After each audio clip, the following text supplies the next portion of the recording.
Hey everybody, welcome back to another news roundup. Hope you guys been enjoying the content on the channel as of late. Happy holidays to everybody. By the time this video comes out, it will either be Christmas Eve or the day before Christmas Eve. So happy holidays to everybody. Hope you guys are all having a wonderful and safe holiday season. We got a ton of stories to talk about today, a lot of trailers and some news, and yeah, just a lot today. So we're just going to cut this intro. We're just going to dive right on in. So the first story we're going to discuss today is revolving around Sonic the Hedgehog. Now, I would be doing a box office recap for the whole Sonic Mufasa thing, but Christmas Day is actually the day Sonic opens in the foreign market. So I'm actually going to wait until next week just so we get a full look as to how these films have performed. Mufasa is not looking too great, and over here in America, Sonic ain't looking too great either. So we'll see once all the numbers collected. We'll see then where things are at. But keeping it with Sonic, there was an announcement that was made on the eve of the official release of Sonic the Hedgehog 3, that being a fourth film. So you are getting more Sonic. The studio is eyeing for the fourth film to be released sometime in spring of 2027. Now, I've said this before about making, premature announcements, because that's pretty much what this is. It's a preliminary announcement.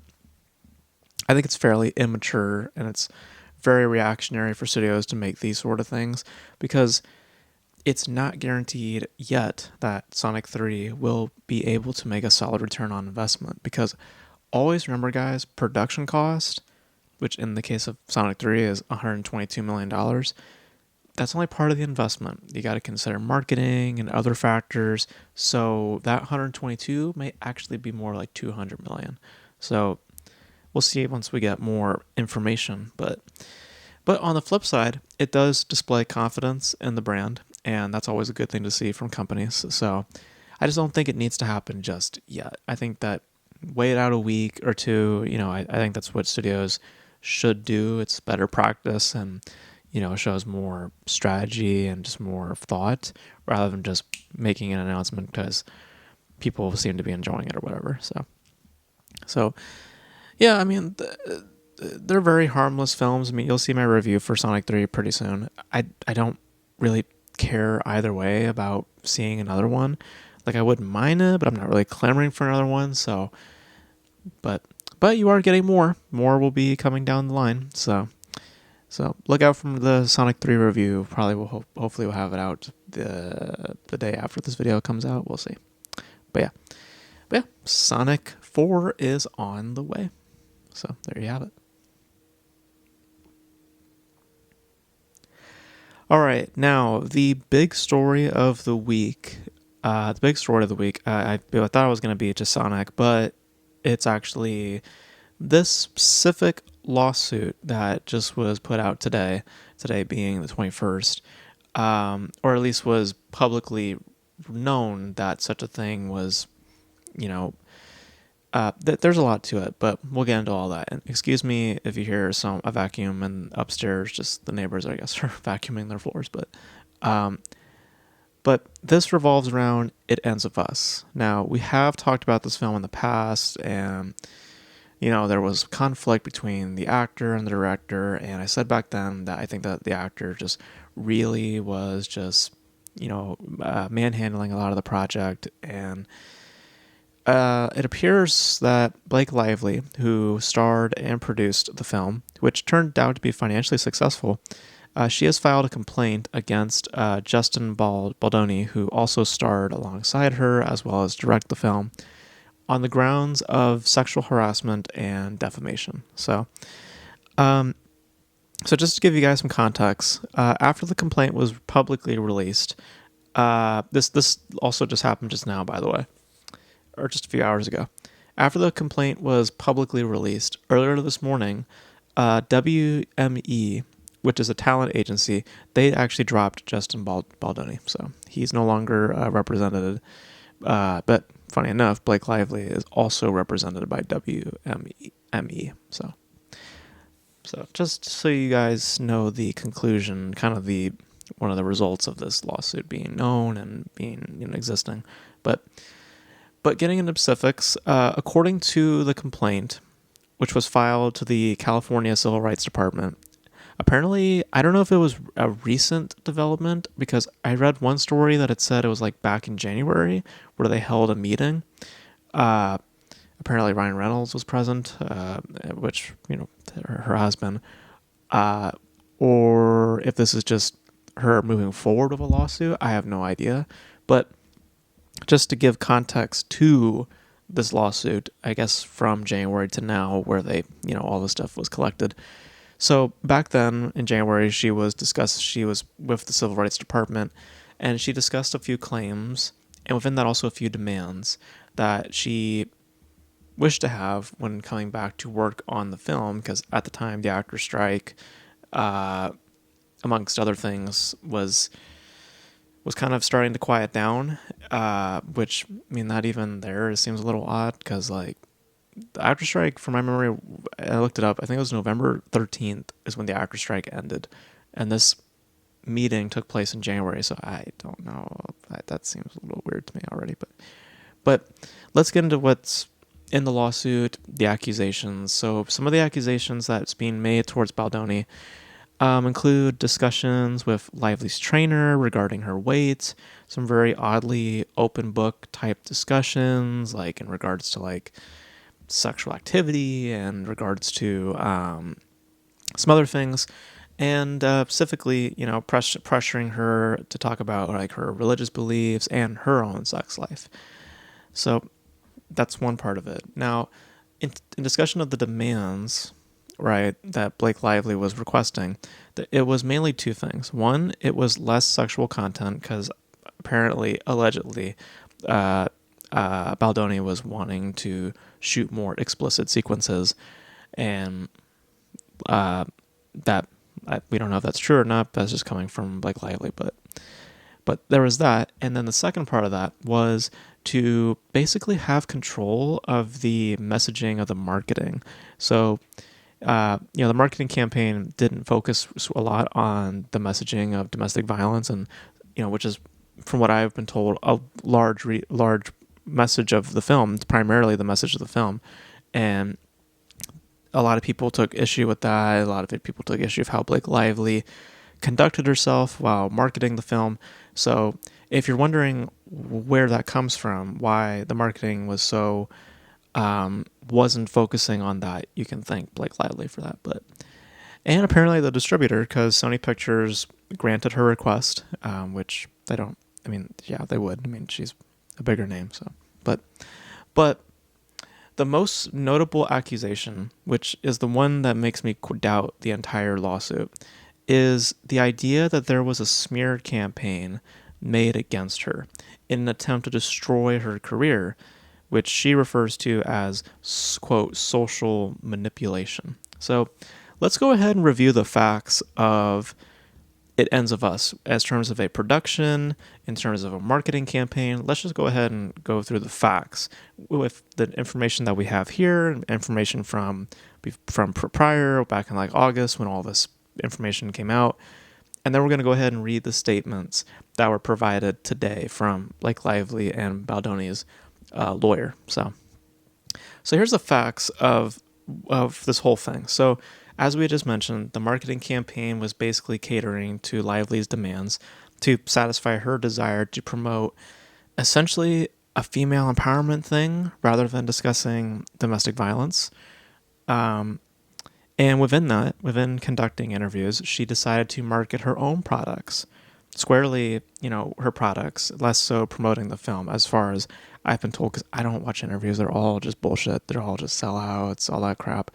But from what I've been told, that's basically what she was doing. And I believe that some people in Hollywood even made a mark about it. Like some screenwriters, they took issue with why she was, oh no, that's something different. I'll get to that later.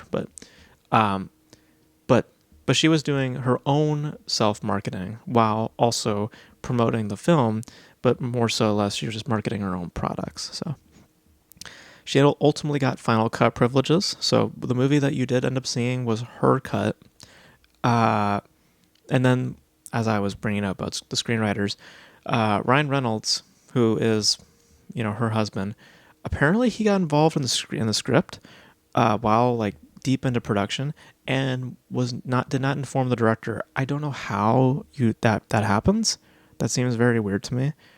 But in any case, his involvement does create a violation potentially within the WGA guidelines because, there's established screenwriters and credits. So when you come in and you, from what I've read, rewrite or, just change up a pivotal scene, that causes, concerns. So, um, you know, but those are all the things that Blake Lively has done that we know for a fact. Those are the facts. We know that she had control over the marketing campaign. We knew that she was marketing her own products. We know that she had Final Cut privileges.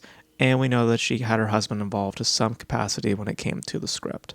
So those are the things that we know about Blake Lively in terms of this whole thing. Now, on the opposite side of that, Baldoni, we know a few things. So if you read up on the stuff that was back in August, you would know that Baldoni distanced himself from Lively and the cast during points of production and throughout promotion. Like they just were near each other.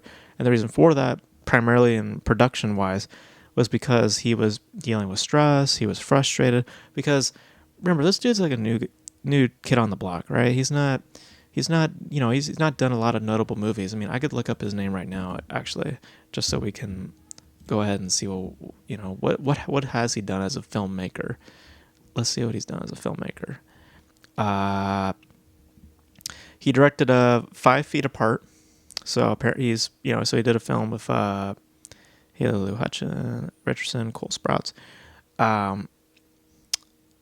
So he also produced a film called Clouds. So he's done small things, but nothing to the scale of like something like It Ends With Us, what's current the budget, $25 million, which is very cheap compared to 5 Feet Apart, which is $7 million. So it's a little bit more of a a little more budget attached to it, more of a notable face attached to it.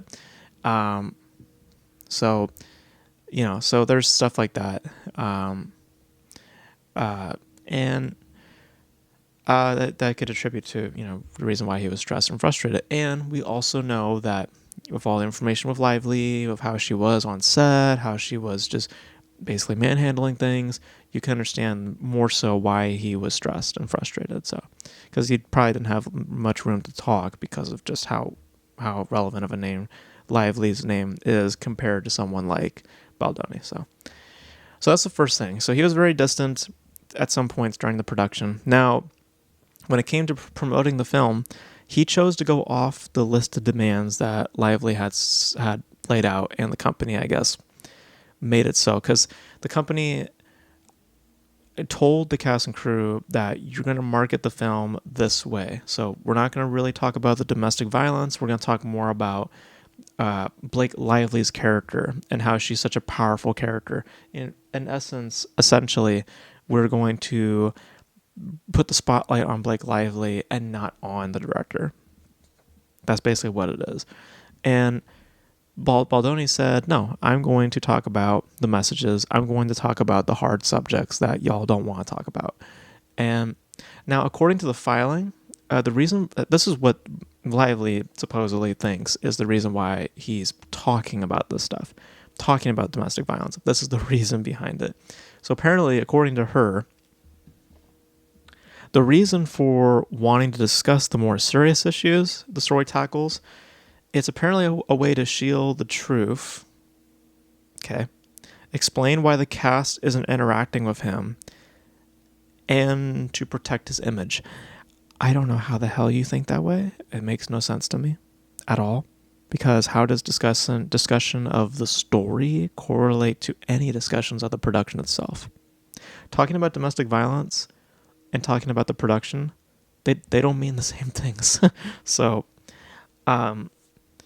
yeah, so I don't know what the hell she's talking about. Maybe I misread it, but I read that. I was just like, what the hell is she talking about? But moving along though, so we also know that Baldoni has publicly stated that he has no desires currently to make a sequel. He suggested that actually Blake Lively should direct it. Now, I said this back then. When you understand the whole context of the production with how Blake Lively was and how she was, making all these demands and all these other things, when you hear the director say something like that, it comes across more as a dig, and it's basically saying, without directly saying, what was going on behind the scenes and how he feels about that. Now, very, very key thing to point out about Baldoni is that back in August, when all this crap was coming out about just like them and the issues between them, he actually hired a PR crisis manager at that time. During when the claims of which he was creating an uncomfortable work environment and all that stuff, which we don't know to the extent if those claims are legitimate. We don't know. I'm not going to sit here and say that, like there's like other things like nude photo, like showing off like lively nude photos of like women and stuff like that. Like, I don't know. We don't know if those are things that are up for speculation. So who knows, right? But I'm just laying out the facts. I'm just laying out what we know. But here's my question when it comes to hiring a PR crisis manager, right? If he is the one allegedly creating a smear campaign against Blake Lively, how come she didn't hire one? I mean, if it's him doing all this, why didn't she hire a crisis manager to help protect her image with all of these bogus allegations or bogus stories, right? Well, I mean, why not? I mean, that sounds pretty fishy to me, if you ask me. Very, very fishy, as a matter of fact. So, now, here are the statements from Blake Lively and Baldoni's lawyer. Now, Baldoni's lawyer is actually interesting because from what I read, he previously worked on the Johnny Depp and Amber Heard trial. So, I don't know where he fell on that camp, but it's still interesting. So here are the statements. So we'll start off with Blake Lively's. It's very short and sweet. So she says, quote, and this comes from the New York Times, by the way. She says, quote, "I hope that my legal action helps pull back the curtain on these sinister retaliatory tactics to harm people who speak up about misconduct and helps protect others who may be targeted." Now, that's the other thing too, is that this is a form of retaliation to her. And all these stories coming out, that's what it represents. So, which I have a hard time seeing. I really do. But now here's Baldoni's lawyer. Here's his statement. So, and I think this gives like a lot more color, if you ask me. So here's his quote. So, quote, "It is shameful that Miss Lively and her representatives would make such serious and categorically false accusations against Mr. Baldoni. Wayfarer Studios and its representatives as yet another desperate attempt to, quote, fix her negative reputation, which has garnered from her own remarks and actions during the campaign for the film, interviews and press activities that were observed publicly in real time and unedited, which allowed for the internet to generate their own views and opinions." Yes, this is absolutely all that they're saying right now is all true. They have yet to say anything that is false. That all right there is true. So let's continue. "These claims are completely false, outrageous, and intentionally salacious with an intent to publicly hurt and rehash a narrative in the media. Wayfarer Studios made the decision to proactively hire a crisis manager, which we talked about, prior to the marketing campaign of the film, to work alongside their own representative with Jones Works employed by Stephanie Jones due to the multiple demands and threats made by Miss Lively during production, which includes her threatening to not show up on set, not promoting the movie, which ultimately would have led to its demise during release if her demands were not met. It was also discovered that Miss Lively enlisted her own representative, Leslie Sloan with Vision PR, who also represents Mr. Reynolds, to plant negative and completely fabricated and false stories with media, even prior to any marketing had commenced for the film, which was another reason for why Wayfari Studios made the decision to hire a crisis professional to commence internal scenario planning in the case they needed to address. So, okay. So again, there's a lot here. Miss Lively apparently threatening to not show up on set and all this stuff. Look,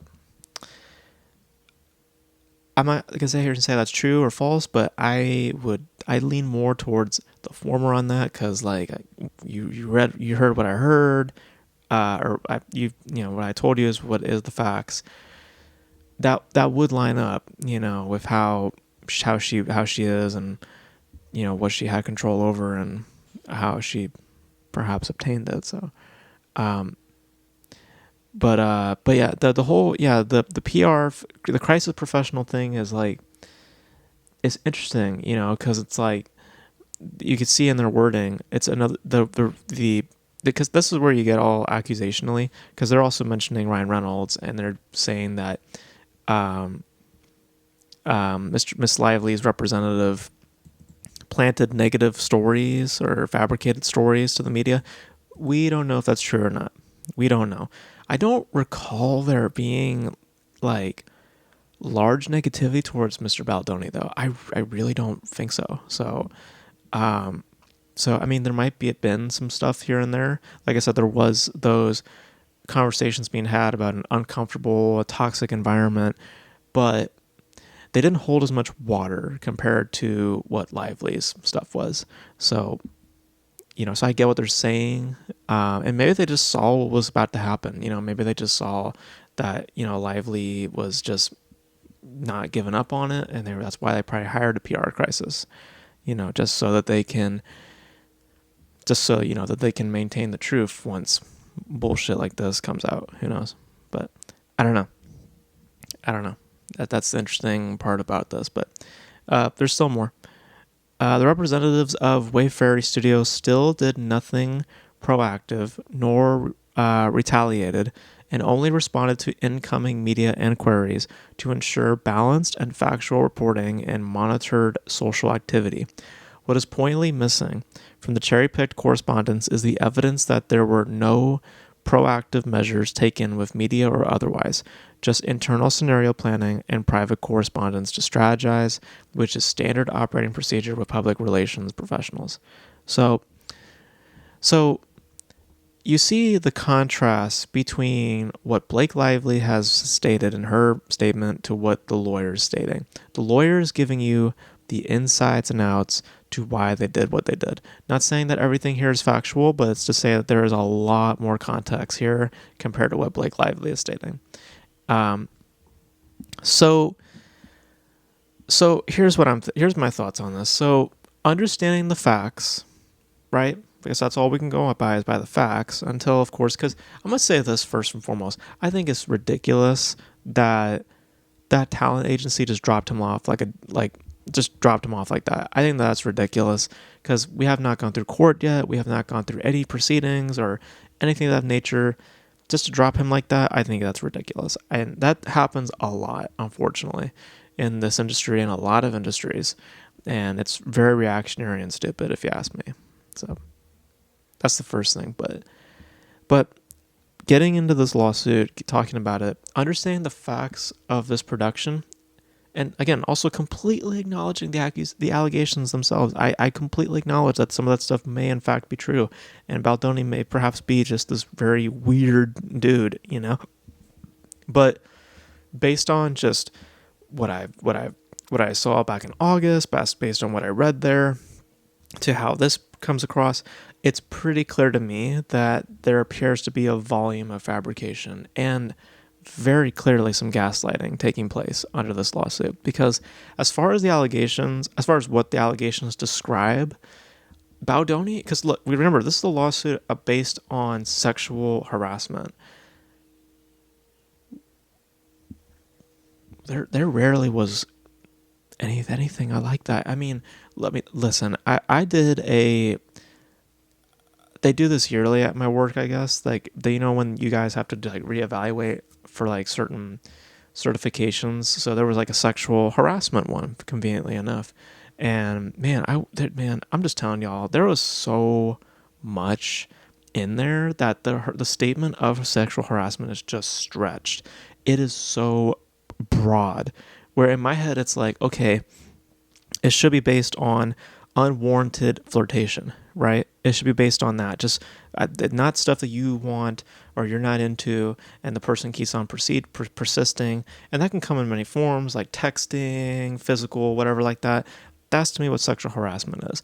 This a broad umbrella term that, people talk about. I mean, there's harassment, right? I mean, there is harassment, but sexual harassment, that's no, you can't put that all in the same camp. It's just harassment, you know? So in the case of this, what she's describing, it's harassment. I mean, that's what it is.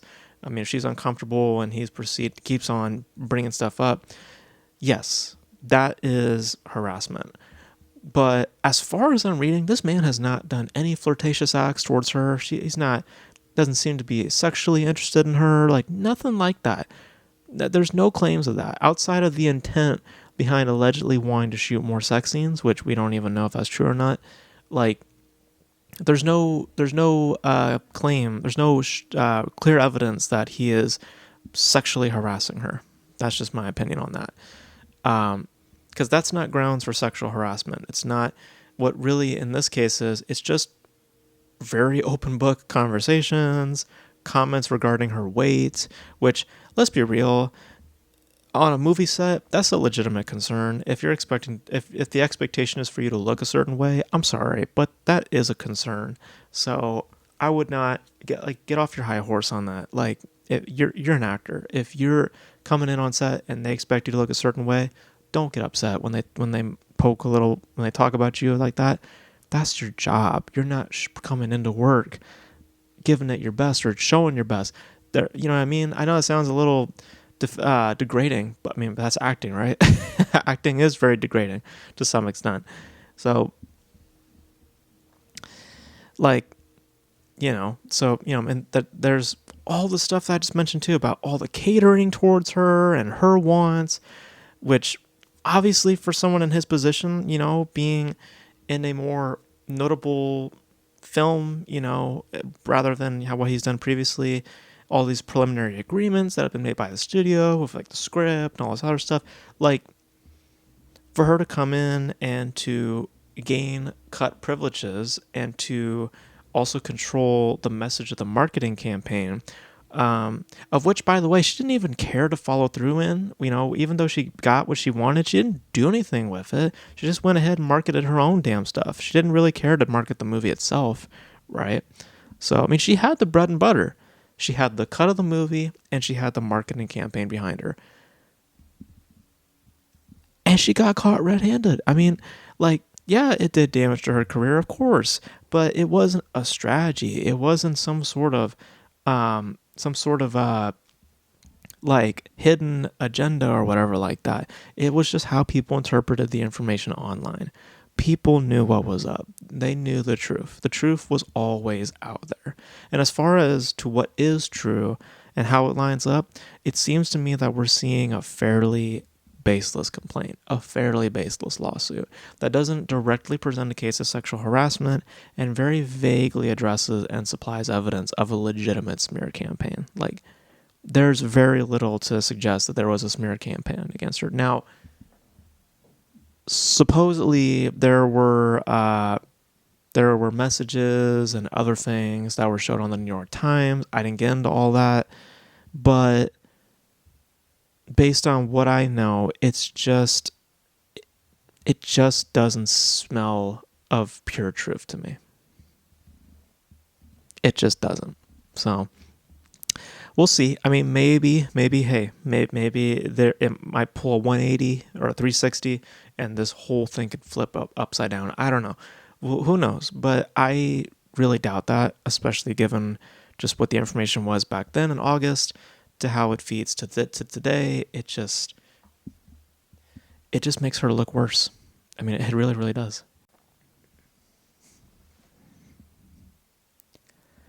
So, I just think that there is just a lot of doubt when it comes to this lawsuit, and I honestly just don't buy a lot of what she's saying. And again, Maybe it will turn out to be, maybe who knows. I just think that's very premature for that talent agency to just drop him like that. And for, I mean, I understand from like a business point of view why the story's coming out now, because NDAs, all the other stuff that they have obligations towards. I'm just trying to make sense of that, because like, I mean, like, I don't know.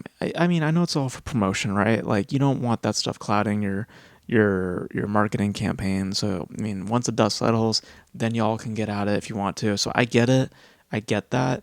But it's like, there's just too much doubt. And again, it's just pretty baseless when you really look into it and you use some common sense.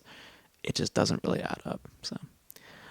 So we'll see how this unfolds. I mean, I think that, it's the damage is already done. Justin's already out of an agency, so I mean, it's already out, already kind of damage is done, right? So, but I just think that it's unfortunate, and it's really highlighting how kind of bitchy Blake Lively is, if you ask me. Maybe justified to some extent if some of these accusations turn out to be true, but still, come on now, come on. That's just my view on it. So, alrighty, we got a couple of trailers to discuss for today. A couple, yeah. So let's just jump right on in. So the big trailer this week, obviously, is the Superman trailer. So finally got a teaser for Superman, and yeah, so we got our first look at the brand new DC universe. The stars David Corn Sweats, I think that's how you say his name. He's playing the new Superman. Rachel Brosnan as Lois Lane. Nicholas Hoult as Lex Luthor. And then a couple of other people here and there. Nathan Fillion as the Green Lantern. And Isabella Merced as a Hawk Girl, I think. Yeah. This is, of course, being directed by James Gunn, who, of course, directed the Guardians of the Galaxy trilogy. And this has a release date for July 11th, 2025. So, as far as it goes, I mean, like I said, I'm not crazy about superheroes. I've just been so out of them for a couple of years now. As far as it goes, it looks fair. I mean, it looks all right. I'm not personally the target audience for these kinds of movies anymore. It's just so many flood the market nowadays. But as far as quality goes, it looks promising. I can appreciate a more hopeful version of the character, because, I mean, we've had a lot of brooding versions, so I'm glad that they're kind of going back to the Christopher Reeves interpretation to where it is a lot more hopeful. Aesthetically speaking, there's more left to be desired. It's frankly providing a cliched cinematic look, like lots of whites, crane shots, like, that type of look. It's bearing that. I don't think it needs to be packing in other heroes. Those sections were very questionable to me, especially by design, just the looks. Nathan Fillion, I don't know what the hell is going on with your hair. It just looks weird. And, I mean, generally the CG is a bit wonky, but for what it is, and if it is what it's representing, if the trailer is a good representation of the movie, it's got a personality of its own that also appears to respect the legacy that comes along with it. So it's a promising look into what could be the start of a new beginning. So we'll see how it's received. I have doubts on that, just because I don't think Superman is that popular nowadays. He's not a Batman. He's not in that sort of league. So we'll see financially how this thing goes. But yeah, but we'll see. We'll see how it goes. But as far as what I saw, not bad. Not bad. So, alrighty. Next trailer we're going to discuss is the official trailer for Karate Kid Legends. This is the first Karate Kid film, I think, in like 15 years or something like that. It's been a long time. Of course, Karate Kid's been on television for a couple of years now with Cobra Kai, and well, it looks like we're getting a new Karate Kid film. So this one stars Jackie Chan, Ralph Macchio coming back from the old films, Ming Na Wang, who you all know as Mulong and from other stuff, and Danny McBride. And this is directed by Jonathan Entwistle, who's in his directorial debut, actually. And release date is May 30th, 2025. So I don't know squat about Karate Kid. I've never seen the Karate Kid films, so I have no idea. My brother loves this series, so he is way more vetted on this than I am. But based on what I saw in the footage, based on what the footage gives off, based on my limited knowledge of Karate Kid, like based on what I've seen from clips, from what my brother's showing me, or stuff like that, this seems way too serious. This seems way too serious for its own good. And that commitment to sincerity, it really comes off very stale and like very generic. So I'm a little surprised that they're pushing this in the summer season because I don't believe it's a smart approach. Because very similar to how Superman, where I'm like, that is not a Batman. It's just not. This is funny enough. Not knowing anything about Karate Kid, when I did see a clip from the original films, my brother showed me, I immediately thought of Rocky. And if you know your history, this series is literally built off of, I believe, like an unused Rocky script, or like that was supposed to be like Rocky 5 or something. Like it putting it in the summer window, like it may believe to bear that kind of following that Rocky does. It doesn't. It really doesn't. It's no Rocky. It's no Rocky. Uh, it's been largely absent from the public eye outside of streaming. I mean, that's really all where it's been for the past 15 years. So I just don't think there's going to be a lot of people to go out and see this. And it just doesn't really seem as like a lot to me. It just doesn't come off as anything really thrilling or genuine. It just seems very stale. So as it stands, it appears to be geared more to a demographic of like fandom. It seems like a film made for fans, and I don't believe that narratively or financially it's going to really stack up once it's all said and done. So okay, next trailer is for a film called The Day the Earth Blew Up. This is the new Looney Tunes film coming out. This stars voices of Eric Baza, Candy Milo, and Fred Tatasciore. Sorry, I probably butchered the hell out of that name. These are all Looney Tune characters, specifically Daffy Duck and Porky Pig. Another directorial debut, being co-written and directed by Pete Brownguard. And this has a release date of February 28th, 2025. Now, this is an interesting thing because, I mean, there's been discussions about Looney Tunes for like a few months now because of the whole Coyote versus Acme situation, which people forget. Like, they're like, oh my God, the movie got canceled. And it's like, guys, it got canceled because it didn't perform well at like the test screenings. People just didn't like it. That's why it got canned. It wasn't because of anything else. It was because the movie just sucked based on what was in the test screenings. So, and they just didn't want to deal with, you know, the losses, because especially Warner Brothers too, because they have not had a great year this year. So yeah, like if the rationale behind the cancellation of Coyote versus Acme was what I just said, I'm very curious to see how this did with audiences. This film, I'm curious to know how this did with audiences because it does not look good. Okay, we're talking fart jokes and butt jokes. That's it. That's literally the trailer, is fart jokes and butt jokes. Yeah. Now, I did some research on the production, and I found two key things to point out. So, first thing, Warner Brothers, who financed the project, they're not handling distribution on this. So, they they don't have much confidence on that. I mean, that's pretty that's, you know what I mean? Like that's pretty pretty telling when you're not wanting to distribute your own project that you financed. So, yeah. And then for another, there are 15 credited writers to the film. Not joking. Go to the IMDb. It's, yeah. Wow.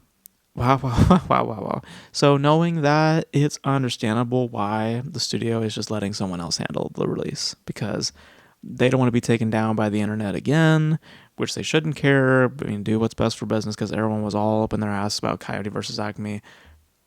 Don't matter. Just do what's good for business. I mean, literally just do what's best for business.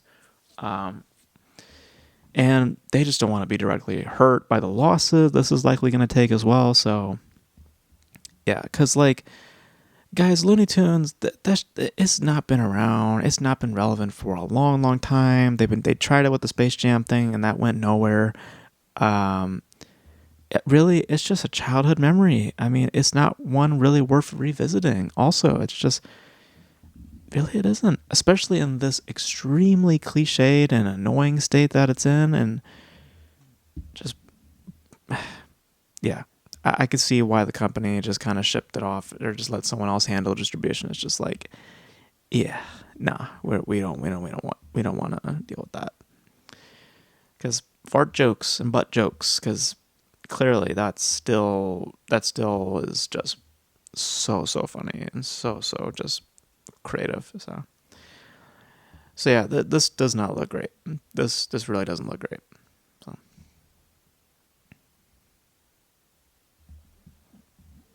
And finally, the final trailer we're going to discuss today is for a film called Black Bag.